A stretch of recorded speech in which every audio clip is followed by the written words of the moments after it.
É isso mesmo, e chegou a sua vez, a nossa vez. Vamos dar um foco aqui na CNU, no CNU, Concurso Nacional Unificado, aí mais conhecido também como o Enem dos vestibulares, o Enem dos concursos, desculpem, concursos federais unificados. E é isso, deixa eu explicar aqui rapidinho, porque já tem aula, já tem material para vocês.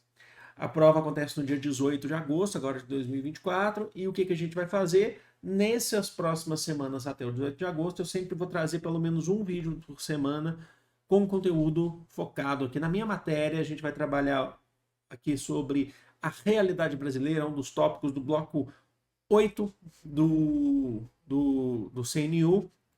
Então já fiquem de olho nisso, tem conteúdo aqui pra caramba no canal. O que eu estou fazendo é dar uma centralizada. Eu vou focar aqui e fazer uma espécie de revisão para vocês. Vou deixar o conteúdo em PDF para vocês, que eu sei que vocês gostam, aí na descrição. Se você não vai fazer CNU, mas você quer estudar também, porque você está preparando para Enem e outros vestibulares, é conteúdo de história do Brasil aqui também. Então, até onde eu conseguir chegar, eu vou fazer para vocês. Um vídeo por semana ou pelo menos 2 vídeos por semana, talvez seja interessante fazer aqui, tá bom? E aí, se vocês quiserem também que a gente faça com exercícios, vendo como é que é a banca da Sesgran Rio, hoje eu trouxe 2 aqui pra gente fazer ao longo do tempo. E é isso, tá bom? Qual que é o tema de hoje? A gente vai falar sobre os tópicos, né, dos conteúdos programáticos do CNU, tá lá no edital do bloco 8, que é a realidade brasileira, que pede desde a independência do Brasil, aí vai para frente.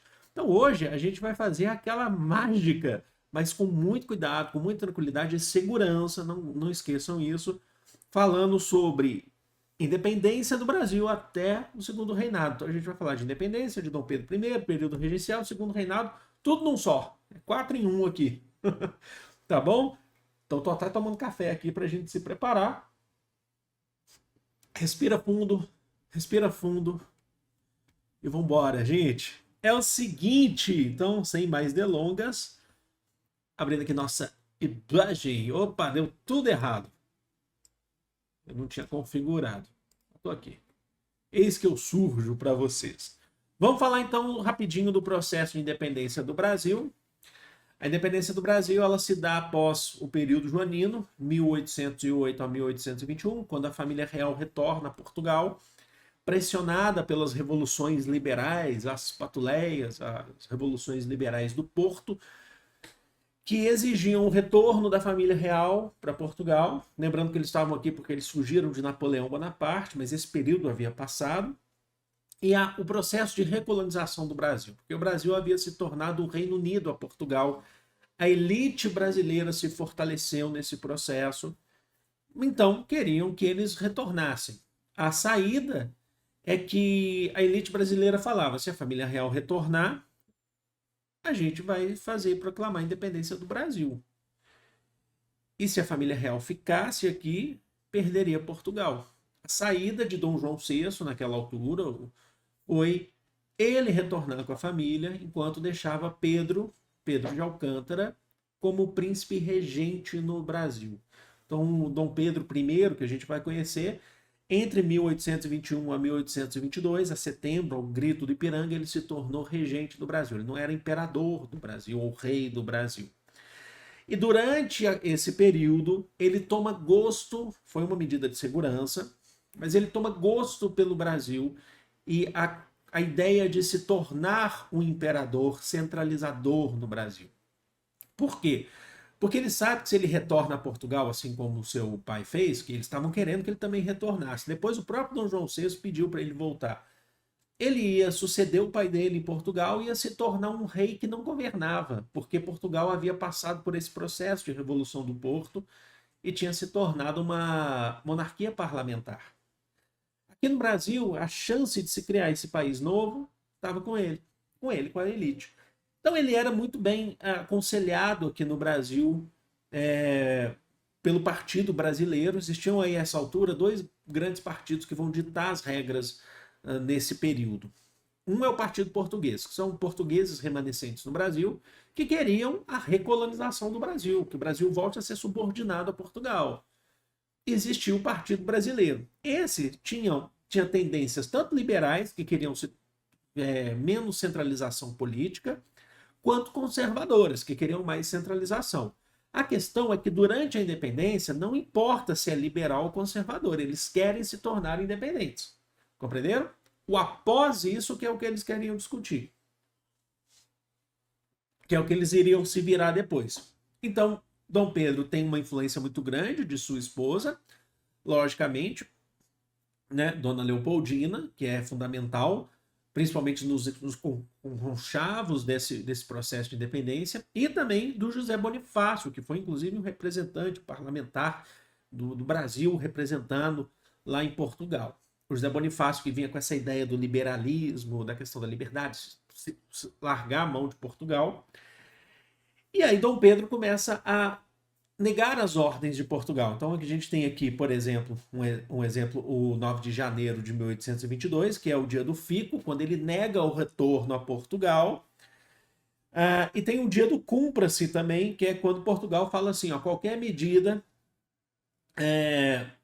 portuguesa deveria ser aprovada, qualquer medida portuguesa deve ser aprovada por Dom Pedro. Ele já está se colocando como líder de um processo de independência. Tá? Em agosto de 1822, o Portugal decreta nula qualquer atitude de Dom Pedro. Então você tem um problema de relação com Portugal, pelo que a gente está vendo aqui, vocês estão percebendo. Vamos lá. O Brasil se torna independente no dia 7 de setembro de 1822, sob forte ameaça de Portugal, falando que vai invadir, que vai acabar, que não vai deixar o Brasil ser independente. E é quando Dona Leopoldina avisa, manda uma carta, um mensageiro para Dom Pedro. Dom Pedro estava andando pelas províncias brasileiras, estava em São Paulo, procurando apoio das elites brasileiras, dos líderes brasileiros, para aderirem ao processo de construção de uma nação. E é lá que ele faz o grito do Ipiranga. Mas todo o Brasil se tornou independente nesse processo? Não é todo o Brasil, não. Algumas províncias, ou capitanias, né, que se chamavam na época, não se tornaram. Bahia estava em processo de tentar aderir ao processo de independência, mas Portugal tinha mandado tropas para a Bahia. Então lá na Bahia a gente teve um processo e na Bahia só se concretizou a independência no 2 de julho de 1823, certo? Você tem nomes extremamente importantes na Bahia, por exemplo, como a Joana Angélica, Beata Joana Angélica, que proibiu a entrada de portugueses no convento, foi morta ali mesmo, certo? E entre outros nomes. Algumas outras regiões, por exemplo, Maranhão, Piauí, Grão-Pará, também estavam vivendo um processo forte de luta contra as tropas portuguesas. Especificamente no Maranhão e outras regiões ali próximas, a elite não havia aderido ao processo de independência e tinha se mantido ainda aliado aos interesses portugueses, porque ganhavam com isso. Mas o povo foi lá e fez esse processo de independência com as suas próprias mãos, lembrando que o Dom Pedro também, em muitos casos, contratou tropas mercenárias, o Brasil ainda não tinha um exército. Tá bom? Agora, o que é importante para se destacar nisso aqui? Mesmo o Brasil se tornando independente, é o que a gente costuma dizer, são mais continuidades do que rupturas em relação ao passado colonial. Por quê? Isso aqui é o ponto mais importante de todos aqui nesse processo. A elite continuou no poder. O imperador do Brasil vai se tornar a partir da Constituição de 1824. Era um português, filho do rei português. E, mais importante, o status econômico dessa elite continuou e a escravização também continuou. Escravização de pessoas. O Brasil continua escravizando. Então, assim, é sempre a pergunta que a gente precisa fazer. Essa independência ou essa liberdade, ela é para quem? Compreenderam? Então você teve mais continuidade. É como se o Brasil tivesse se tornado independente. Ele não vai pagar mais os impostos para Portugal. Ele vai assinar um acordo também, daqui a pouco a gente vê. Mas ele vai se lascar também com a Inglaterra, vai pegar dinheiro emprestado com a Inglaterra para poder pagar essa independência com Portugal. Então, assim, quem era pobre continuou pobre, quem era escravizado continuou escravizado, e quem era rico continuou rico e foi enriquecendo cada vez mais. Tranquilo? Vamos lá. Aí a gente começa o primeiro reinado. O primeiro reinado, gente, deixa eu marcar aqui para vocês, ele vai de 1822, com o processo de independência, até 1831, que é quando Dom Pedro I vaza do Brasil. que a gente precisa entender? Em 1824, esse é um ano fundamental para entender o primeiro reinado. Nós temos uma constituição. Deixa eu colocar isso aqui que eu acho que eu não coloquei, cometi um erro brutalzado. Até em questão. Nós temos, é que na verdade eu perdi aqui, a Constituição de 1824, que traz o poder moderador. É o quarto poder. O que é isso? A gente estava tendo rolando aqui no Brasil, tinham vários projetos de Constituição. Uma das constituições que estava avançando, inclusive, era liberal, que tirava poderes do imperador, tirava poderes da centralização política. A gente tem um episódio chamado de Noite da Agonia. Foi quando Dom Pedro invade a Assembleia Legislativa, fecha a proposta da Constituinte em 1823, que estavam fazendo essa Constituição liberal, e ele fala: eu com os meus aliados, nós faremos uma nova Constituição que me dê poderes. Saiu a Constituição de 1824, que tinha lá o poder executivo, que era do Dom Pedro, o poder legislativo, que tinha os senadores, que eram muitas vezes escolhidos por Dom Pedro, deputados, que eram escolhidos pelo voto censitário, então eles tinham que comprovar renda para se candidatar, então o rico participava da política e votava, pobre estava excluído. O poder judiciário, com juízes, ministros juízes, escolhidos por Dom Pedro, e o poder moderador, que ele poderia acionar quando bem entendesse. O poder moderador estava acima dos outros poderes, ele acionava. Então é o seguinte, isso aí valeu para Dom Pedro I e para Dom Pedro II, tá? Eu pedi uma ação do judiciário para o julgamento de uma pessoa que se opõe ao governo de Dom Pedro. Libera o Badaró, o jornalista. O judiciário foi lá, então vamos fazer o processo burocrático para julgá-lo. Não, eu quero que ele seja sentenciado. A resposta é essa. Utiliza o poder moderador, condena o cara à morte. Tá? Tem um debate. Isso não é absolutismo, quer dizer, ele é uma relação autoritária, mas a gente não pode chamar o Dom Pedro de absolutista, já falei isso aqui, inclusive, recentemente, porque o absolutismo está em decadência na Europa. Por mais que você tenha o poder moderador, ainda assim você conta com uma Câmara Legislativa, um parlamento bicameral no Brasil, Câmara dos Deputados e Câmara dos Senadores. Então é melhor você chamar Dom Pedro I de autoritário, de um rei autoritário e centralizador, através da Constituição, pelo poder moderador, que absolutista. Só não usa o termo, tá? Importante. Tranquilo? Vamos lá. Aconteceu em 1824 mesmo, no Nordeste brasileiro, a chamada Confederação do Equador, quando províncias do Nordeste se revoltaram contra Dom Pedro e essa centralização política, um movimento liberal, cabeçadas por Pernambuco, Ceará, Paraíba e Piauí. Depende também, tem alguns casos que a gente vai falar Rio Grande do Norte também e tal, porque pegou outras regiões ali, certo? Eles almejavam a emancipação do Brasil, a emancipação dessas três províncias, cada uma formaria uma federação, seria um país, unidos em uma confederação contra o interesse de Portugal, porque eles acreditavam que Dom Pedro representava o interesse português. Dom Pedro contratou tropas mercenárias e acabou com a Confederação do Equador. Um dos líderes, que era o Frei Caneca, foi morto, condenado à morte por enforcamento. Os soldados se negaram a enforcar um religioso e aí ele acabou sendo fuzilado. Tranquilo isso? Beleza. Em 1825, Portugal reconhece a independência do Brasil. Mas reconhece como? Através de um acordo de paz, chamado de Tratado de Paz e Aliança. O Brasil vai ter que pagar 2 milhões de libras esterlinas a Portugal para que Portugal reconheça a independência do Brasil. E aí se retira as tropas remanescentes aqui. O Brasil pega esse dinheiro emprestado com a Inglaterra intermedia, e o Brasil agora, só em 1825, tem a independência reconhecida. Já deu a essa altura para perceber que o governo de Dom Pedro não é um governo popular no Brasil. Ele tenta falar que ele é liberal, porque tem um Congresso, mas ele é centralizador. Na teoria, ele fala que é liberal. Eu quero que vocês entendam isso. Na prática, ele centraliza.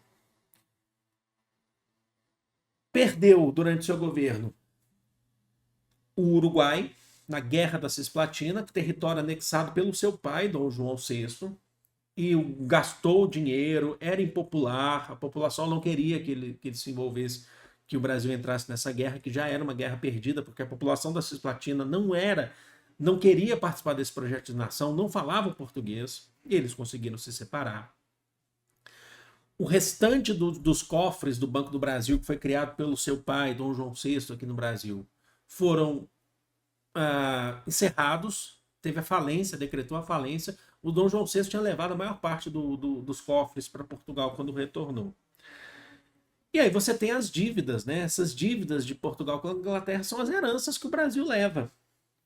E aí, mal pra caramba, Dom Pedro tenta buscar apoio das elites em loco, viajar para as regiões para buscar o apoio das elites brasileiras, porque ele era impopular. E ele vai para Vila Rica, Ouro Preto, e ele é recebido com hostilidade. Ele retorna ao Rio de Janeiro, e no seu retorno ao Rio de Janeiro, os portugueses que ali viviam, que o apoiavam, resolveram enfeitar as casas com flores para receber o Dom Pedro.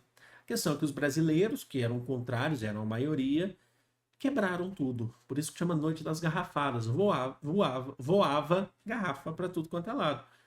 Eram contrários a esses resquícios coloniais, muitas vezes, que o Dom Pedro ainda havia deixado no Brasil. Então, com essa impopularidade, sabendo que ele deveria assumir o trono português, ele vai embora. Ele abdica ao trono em 1831, deixando seu filho Pedro de Alcântara, que vai ser o segundo, como prova de amor eterno ao Brasil. Só que ele tinha 5 anos de idade e não vai poder governar, e aí entra o período regencial que a gente chama. Então deu para entender que o governo de Dom Pedro I é um governo inconsistente e é um período de conturbação política administrativa, certo? Tudo bem, gente, vamos lá. Dom Pedro I pica mula, vaza do Brasil, começa o chamado período regencial. O que é o período regencial? É o período das regências. Dom Pedro II, não é segundo ainda, mas a gente chama de segundo para poder diferenciar do primeiro, ele não pode governar, porque ele é menor de idade. Então, até ele ser maior de idade, o Brasil vai ser governado por regentes. Regente é o governante, mas ele não é definitivo. Então, entre 31 e 40, a gente tem os regentes que são parlamentares brasileiros governando. Pontos importantes a se destacar. Esse período é o período de grande conturbação política, porque tem revoltas acontecendo no Brasil inteiro, porque várias províncias pensam que é um momento de buscar separação antes que Dom Pedro II assumisse e retornasse com o poder moderador, centralizando a política, o poder, assim como foi em Dom Pedro I. Tá bom? Então esse é um ponto. Uma outra coisa é que entre a própria política nacional existia um embate, aquele velho embate que a gente já viu entre conservadores e liberais, que estão disputando poder. Então, por exemplo, você tem liberais que ficam lá provisoriamente, mas eles querem dar mais liberdade para as províncias, e conservadores que querem reprimir mais ainda. No final, todos reprimem porque fazem parte da elite, certo? Estão ali por um propósito de esquentar o trono para Dom Pedro II. Você tinha nesse período, inclusive, republicanos, os chamados exaltados e tal. Características importantes desse período. A regência, ela começa como trina provisória, são 3 regentes governando o Brasil provisoriamente. Depois são eleitos entre eles a trina permanente, 3 regentes governando o Brasil permanentemente, com mandato. Depois a gente vira una de Araújo Lima, de Antônio Feijó, e depois a regência de um só também de Araújo Lima, Pedro de Araújo Lima. O que é importante destacar nesse período? Foi criada a Guarda Nacional. O que é a Guarda Nacional? É uma milícia armada responsável por inibir qualquer tipo de desordem no Brasil. Não é o exército, mas é uma milícia armada importante. Foi criada justamente por conta desse momento conturbado de províncias quererem se separar no Brasil. Outro ponto importante. Em 1834 foi criado o ato adicional, que foi incorporado à Constituição de 1824, é a mesma Constituição, é a que mais durou no Brasil até hoje, tá? Mas você tinha a suspensão naquele momento do poder moderador por conta da ausência do imperador. Esse ato adicional, ele tinha duas grandes funções. A primeira, ele estabelecia algumas liberdades para as províncias. Você fala, pô, eles vão dar liberdade para as províncias? Calma, não é liberdade para se separar. São liberdades para eles se acalmarem. Seguinte, vocês estão aí querendo mais participação política? Então toma aí o ato adicional para vocês. Liberdades, por exemplo, como, por exemplo, o direito deles escolherem deputados nas assembleias provinciais, sem serem escolhidas pelo poder central do Brasil. Só que isso não vai dar certo. As revoltas vão continuar eclodindo. E uma outra coisa é que vai transformar a regência trina em una. Aí o primeiro vai ser o Antônio Feijó, que era um liberal. Entre aspas, porque ele, liberal estava ali só para cumprir tabela mesmo, esquentar o trono para Dom Pedro. E foi ele, inclusive, que foi ministro da Justiça no Brasil, que assinou o ato adicional em 1834, antes dele ser regente. Então transforma as regências trinas em una. Só para constar, o Feijó ele foi tão criticado pelos conservadores por conta das suas atitudes liberais que ele renunciou. Depois assume um conservador, que é o Pedro de Araújo Lima, e revê o ato adicional. E fala, não vamos tirar essas liberdades das províncias. Um outro ponto importante é aqui que surgiu o chamado coronelismo, que a gente vê lá, por exemplo, em República Velha, Primeira República. Ah, professor, o que é o coronelismo? O coronelismo surge porque os grandes proprietários de terra, as pessoas mais ricas do Brasil naquele período, compravam a patente de coronel da Guarda Nacional para poder controlar militarmente o Brasil. E aí ficou-se esse hábito de chamar o fazendeiro, latifundiário, dono proprietário de escravizados, de coronel. Mesmo que ele não fosse, tempos depois, chega até a Primeira República, ele não tem nada de militar, mas ficou esse hábito. Porque os primeiros eles compravam a patente, tá bom? Como eu falei para vocês, as revoltas continuaram a eclodir. Então a gente tem no Grão-Pará, por exemplo, a cabanagem, uma revolta popular, que foi reprimida, cerca de 30 mil mortos. Outra popular foi a balaiada no Maranhão, não dá para parar para todos aqui, tem vídeo aqui no canal sobre tudo isso, mas fica aqui guardado. Na Bahia a gente teve duas, que foi a Sabinada, uma que foi liderada por Francisco Sabino e buscava a independência do Brasil só até a maioridade de Dom Pedro II, a independência da Bahia, e teve a revolta dos Malês, que é feita por escravizados e ex-escravizados, que queriam a liberdade deles, é uma revolta popular, e também maior liberdade religiosa, porque a Constituição dizia que o Brasil ele era um Estado católico. Você poderia ter qualquer outra religião, mas só dentro da sua casa. O escravizado ele nunca está dentro da casa dele, ele está na casa do outro, porque ele é uma propriedade do outro. E no Sul, Rio Grande do Sul também com uma parcela de Santa Catarina, nós temos a Revolução Farroupilha, essa é republicana. Todas elas foram reprimidas de certa forma pela regência ou depois quando Dom Pedro II assumiu. No caso da balaiada e da Farroupilha, já estavam no governo de Dom Pedro II. Mas como que é essa história do Dom Pedro II? Como eu falei para vocês, o Feijó foi o liberal, pressionado, ele renuncia. Entra quem? O Pedro de Araújo Lima, que revê o ato adicional e continua reprimindo as províncias, as revoltas. É criado, nessa altura, os regentes já sacaram que a coisa está feia para eles. E aí é criado pelos liberais o chamado Clube da Maioridade. O que é o Clube da Maioridade? É o Clube do Bolinha, é isso mesmo que vocês estão ouvindo. Os regentes liberais eles falam assim: vamos antecipar a maioridade de Dom Pedro para ele ser coroado e mostrar para as províncias que o momento de fragilidade acabou. Que agora Dom Pedro II foi coroado e ele centraliza. Ele era assessorado, inclusive, pelo próprio José Bonifácio, que foi o mentor do Dom Pedro I, também foi do Dom Pedro II quando ele era criança. E aí eles reduzem a maioridade do Brasil de 21 para 14 anos de idade e Dom Pedro II é coroado com 14 anos, é quando acaba o período regencial. E aí ele negocia o fim das últimas revoltas que ainda estavam ali. A balaiada negocia matando os pobres E na Farroupilha ele negocia com acordo mesmo, o fim da Revolução Farroupilha. Então, caiu na prova. Por que que Dom Pedro II assumiu antes do tempo? É o chamado golpe da maioridade. Para centralizar a política do Brasil. Tá tranquilo? Então agora a gente vai para o governo de Dom Pedro II. Maior em período, não tem bastante coisa para falar, mas a gente está aqui nessa praticidade.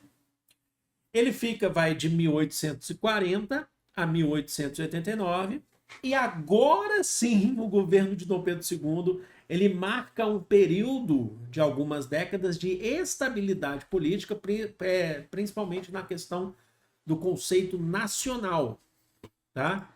Estabilidade política. Como assim? Era aquele caos entre liberais e conservadores? Era. Mas através do modelo de parlamentarismo às avessas, ele conseguiu equilibrar a casa. Como? Tinha liberais que queriam menos liberdade, mais liberdade política. Conservadores, mais centralização. Ele cria um cargo de presidente do Conselho de Ministros. Seria o primeiro-ministro. Lembra que o Brasil ele é uma monarquia parlamentar, só que tem o poder moderador, né? E aí ele fala assim, ó, vai ter um ano. Quem que vai ser o primeiro-ministro ou presidente do Conselho? Vai ser um liberal, também conhecido como um partido progressista ou partido liberal. E no outro ano vai ser um conservador do partido regressista ou partido conservador. Tanto liberais quanto conservadores no quesito nacional, porque você tinha revoltas liberais fora na questão nacional, no Rio de Janeiro, na questão nacional, meio que aceitaram isso, porque eles acabaram tendo só o poder. Eles eram ricos e tinham poder nas mãos. Então eles sabiam que eles estavam ali. Então houve um processo de estabilidade política, significa que era através de um conchavo, né, do Dom Pedro, e isso era a forma dele exercer o seu poder moderador, era ele que escolhia o primeiro-ministro do Brasil ou o presidente do Conselho de Ministros.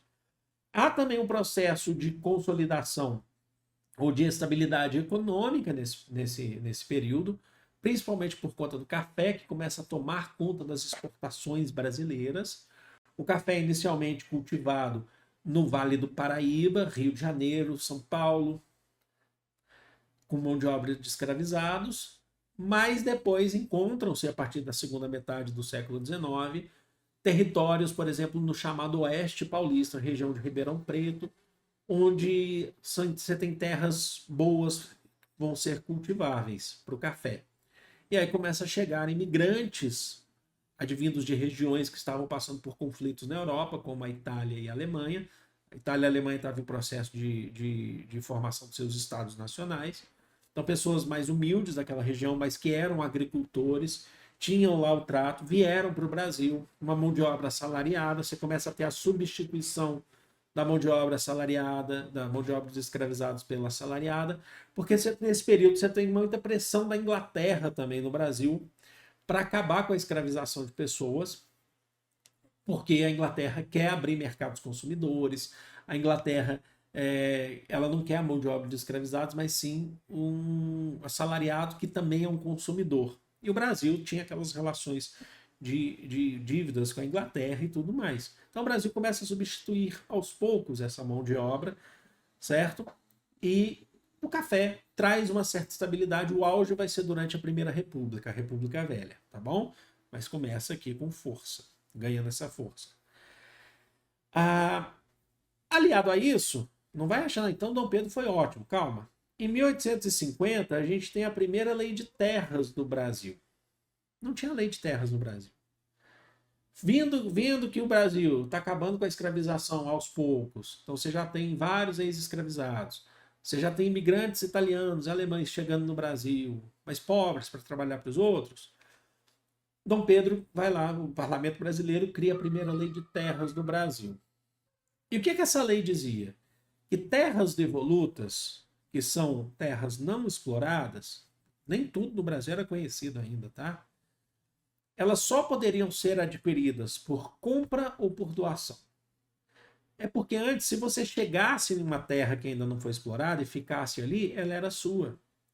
essa era a saída para muita gente pobre no Brasil. Então, o imigrante que chegava, via lá aquela terra, peguei, é minha. Então, as que já estavam ali, com as pessoas que ocuparam antes de 1850, ok, mas a partir de agora, as várias terras devolutas só poderão, se ela não tem ninguém lá ocupando, ela é automaticamente do Estado. Você só adquire por compra ou se o Estado quiser te doar.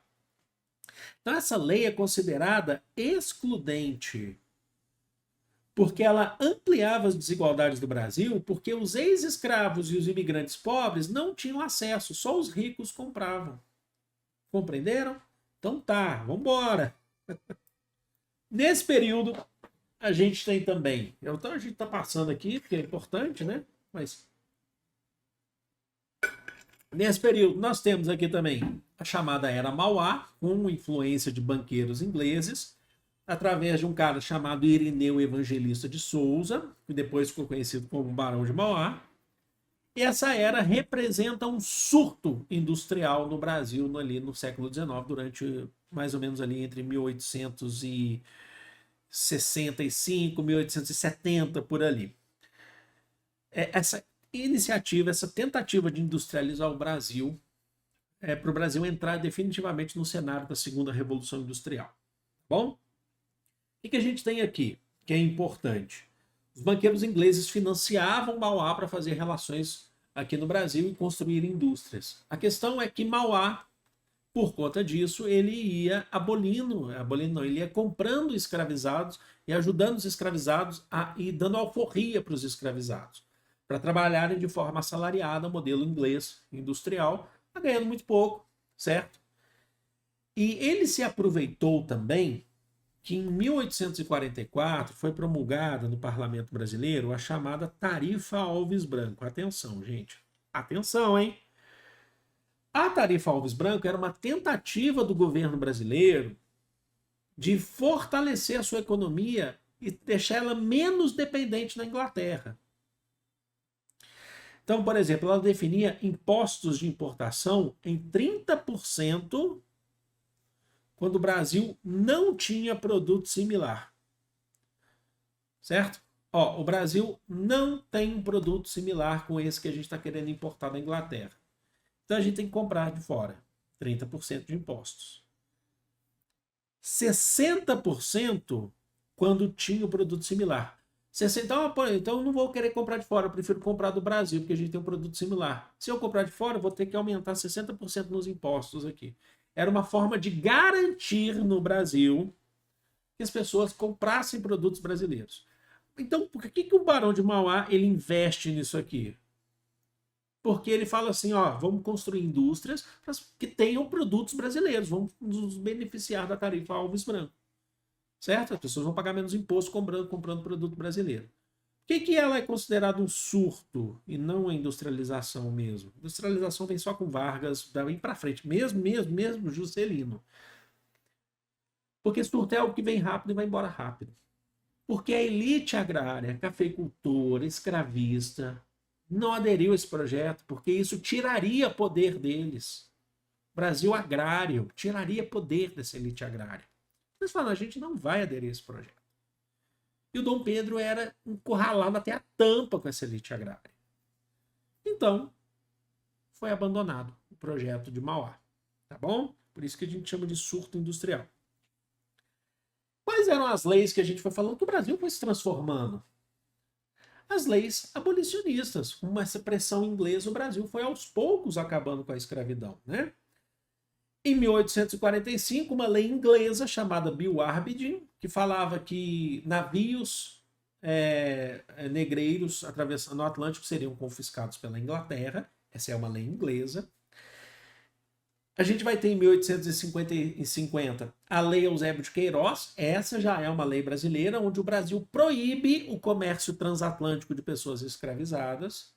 Ela não é o fim do comércio de escravizados dentro do continente, dentro do território brasileiro. O que não pode é vir da África ao Brasil. Isso acabou. Reduziu a escravização? Reduziu o fluxo, mas ainda assim chegavam ilegalmente, tá? Lei do ventre livre. As leis sempre têm uma brecha, tá? Em 1871 definiu que os filhos de escravizados que nascessem a partir de 1871 eram livres. O problema dessa lei é que a Constituição dizia que, mesmo sendo livres, eles ficavam sob tutela do senhor até os 8 anos de idade, ou um pouquinho mais do que isso. Ou seja, eles continuavam sendo escravizados de forma velada pelos senhores. Em 1865, a gente tem a Lei dos Sexagenários, que alforriava os escravizados que chegassem aos 60 anos de idade. Tá bom? Aqueles que não tinham dinheiro para pagar a alforria. Então, você chegava aos 60, você poderia ter a sua alforria, que é a sua liberdade, trabalhando por mais 5. 2 problemas. Registro dos escravizados, quase não tinha, eles não conseguiam provar a idade. Segundo, chegar aos 60 anos de idade já era tão difícil, imagina aos 65. A expectativa de vida no Brasil gerava em torno de 30 e poucos para os escravizados. Certo? Enfim, a Lei Áurea de 1888, que aí você teve uma pressão, foi assinada no Senado, depois assinada pela princesa Isabel, porque o Dom Pedro II ali já estava bem velhinho, então a princesa Isabel já estava ocupando alguns cargos, algumas funções, que é a abolição definitiva do Brasil. A essa altura já tinham vários outros que já tinham sido libertos, e mais ou menos nessa altura de 700 a 800 mil pessoas foram libertas no Brasil. Tá bom? Importante destacar, as leis que aboliram a escravização no Brasil são resultado de conchavos políticos, principalmente de liberais, que querem mão de obra assalariada. Mas você não pode esquecer do movimento abolicionista formado pelos principais, os que têm maior interesse nisso, que são as pessoas, os escravizados, os negros escravizados, os indígenas escravizados, que eles também, tá? Existiam até esse momento indígenas sendo escravizados no Brasil, certo? Os movimentos abolicionistas, que são extremamente importantes, tá bom? Que fizeram pressão. Ok, vamos mais um pouquinho. Está terminando, prometo. Nesse processo também do governo de Dom Pedro II, o Brasil entra numa guerra extremamente importante para o Brasil, para a América, que é a Guerra do Paraguai, de 1865 a 1870, quando o Paraguai, através de Solano Lopes, buscou saídas, controlar regiões que fazem fronteira com o Brasil e Uruguai e Argentina, a fim de controlar essa região aqui, que é a bacia do Rio da Prata. O Paraguai é um país sem acesso ao Oceano Atlântico, nem ao Pacífico também, né? Não tem a saída para o mar. Solano Lopes tinha um projeto militar, tinha um projeto industrial, mas não era uma nação industrializada, longe disso, mas tinha um projeto militar que estava cada vez mais se fortalecendo e passou a agredir os seus vizinhos em busca do seu controle territorial. Àquela altura, você tem outras questões também, você tinha questões políticas no Uruguai, entre colorados, né, também. Naquela altura, Brasil se alia a Argentina e Uruguai para combater o Paraguai, formam a chamada Tríplice Aliança, recebem apoio de banqueiros ingleses para isso, então a dívida aumenta, a dívida do Brasil com a Inglaterra ela vai até o século XX, tá bom? E entra em conflito. Essa batalha foi feita por terra e também por águas, pelos rios, tá bom?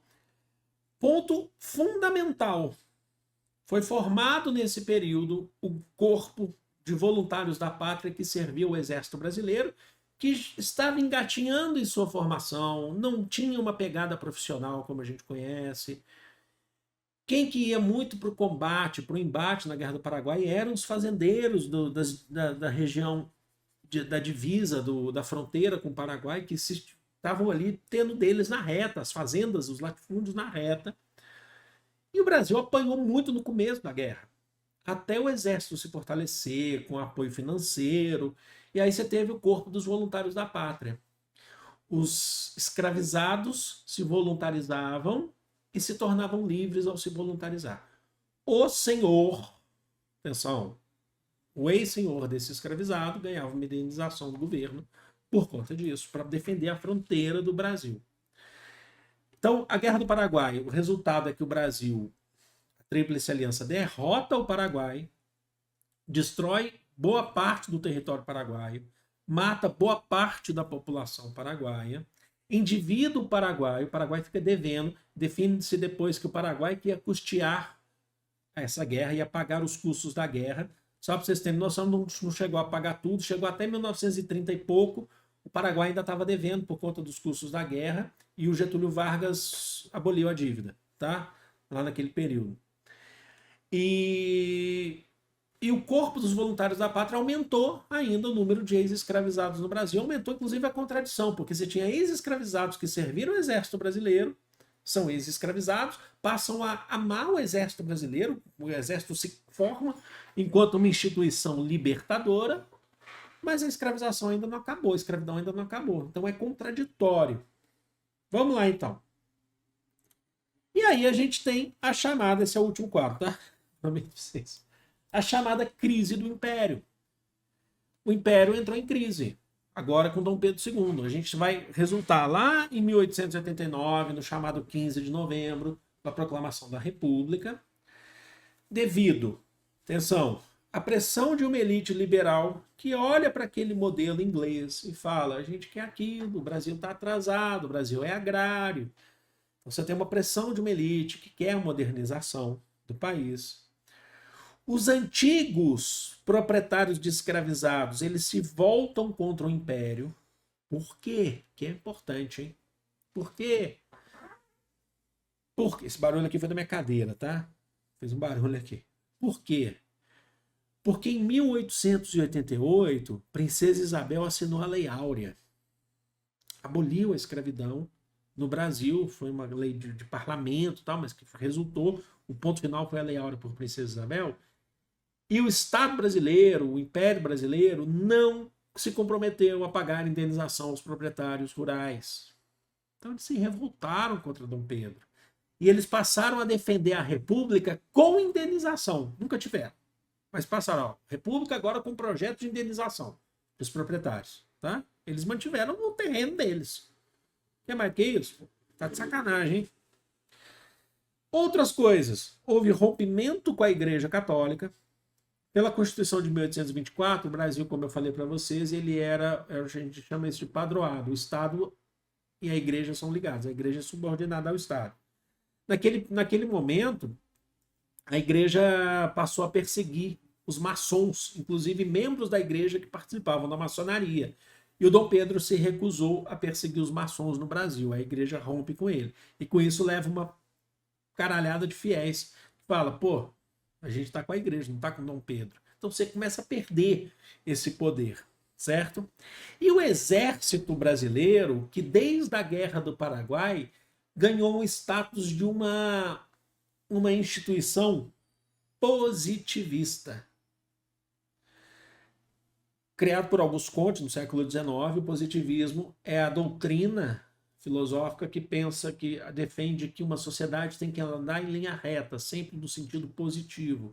É sempre um processo de progresso natural.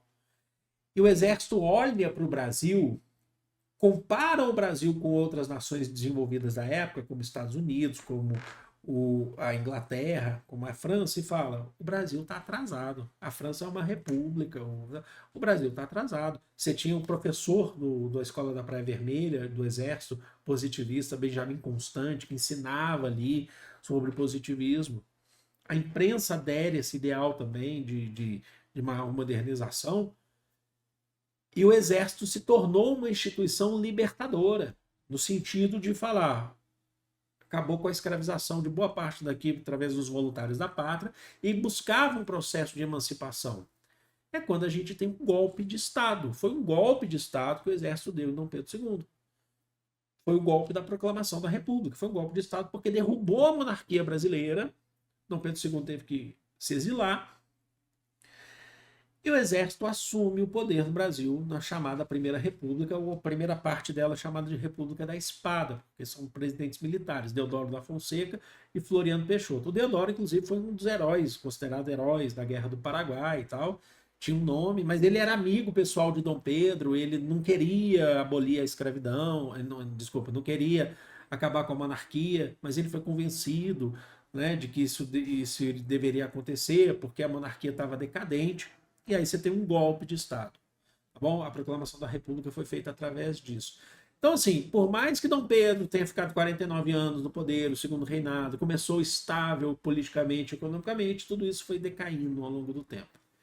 E é isso. Acho que deu para cumprir o papel bem aqui dessa aula. A gente não pode exigir muito de conteúdo muito massivo a essa altura do campeonato, mas se vocês quiserem, tem que deixar nos comentários, tá? Se vocês quiserem que eu dou continuidade aqui a esse tipo de aula até o dia da prova. Então, por exemplo, numa próxima aqui, trabalhando com a ideia do conteúdo programático do bloco 8, realidade brasileira, a gente falaria agora de república, tá bom? Mas deixa aí nos comentários. Vou ficando por aqui. Amo vocês de coração. Um grande beijo. Fui. Se quiser, depois a gente faz algumas questões também para ver como é que é cobrado na banca SES Gran Rio. Fui!